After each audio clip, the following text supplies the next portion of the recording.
বালিকা তোমার প্রেমের পদ্ম দিও না এমন জনকে।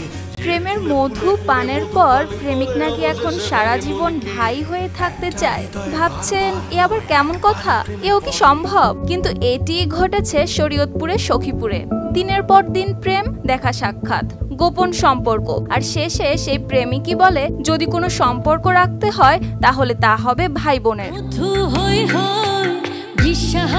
আর এমন বিশ্বাসঘাতকতা কি কেউ কখনো চুপ করে মেনে নেয়? তাই তো নিজের ভালোবাসার অধিকার আর আত্মসম্মান রক্ষায় স্কুল ছাত্রী লামিয়া এসে হাজির হন প্রেমিকের দরজায়, হাতে বিষের বোতল, সঙ্গে প্রেমের প্রমাণ। শুরু করেন আমরণ অনশন। পরশুদিনতেও আমার সাথে কথা বলে না। আমি ওরা বলছি যে আপনি কি সমস্যা, আমার সাথে কথা বলেন। বলছে আমার সাথে কথা বলতে পারবো না, অনেক কথা বলছে। আর আমি জানালাম যে এখন আমার যদি বিয়ে না করেন তাহলে আমি মরে যাবো, হয়তো আত্মহত্যা করবো, নাহলে মরে যাবো, এই যে আপনাকে বাসায় যাবো।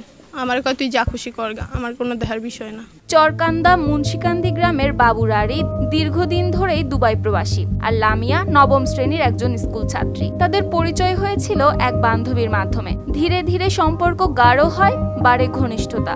লামিয়ার অভিযোগ বাবু তাকে বিয়ের প্রতিশ্রুতি দিয়েছিল। সেই বিশ্বাসে সে একাধিকবার বাবুর সঙ্গে সময় কাটিয়েছিল বন্ধুর বাসায় গিয়ে। আমি ক্লাস 9-এ পড়ি। আমার সম্পর্কটা আমার একটা বান্ধবী বলছে প্রথম বাবুর কথা, কিন্তু আমি রাজি হই নাই। পরে আরেকদিন ও আমার ডাকছে, ডাকার পরে আমি গেছি। আমার বলতেছিল যে তোর একজনের ডাক্তার আছে, তুই একটু আয়। আমি গেছি, যাওয়ার পরে বাবু আমার বলছে যে আমি তোমার পছন্দ করি, আমি তোমার সাথে কথা বলবো। পরে আমি বলছি আমি কথা বলবো না। পরে কয় কেন? আমি কি এমনি?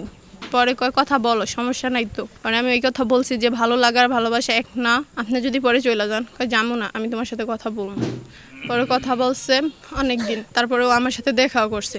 আমার প্রাইভেটের নাম দিয়া বের হইতে বলতো, আমি বের হইতাম না। আমার স্কুলতে বলতো যাইতে। পরে একদিন প্রাইভেটের নাম দিয়ে আমি গেছিলাম, বাবু আমার সাথে ফিজিক্যাল রিলেশন করছে। আমার যদি বাবুর সাথে বিয়ে না দেয় হয়তো আমি মইরা যাবো।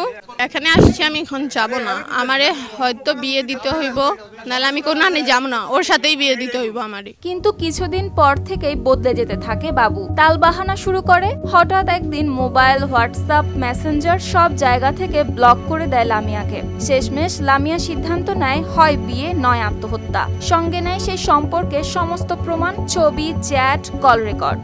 আর গিয়ে দেখে বাবু আগেই টের পেয়ে পালিয়েছে বাড়ি থেকে। আমি এখানে আসার পরে আমার সাথে অনেক খারাপ ব্যবহার করছে, যে যা বলতে পারছে তাই বলছে।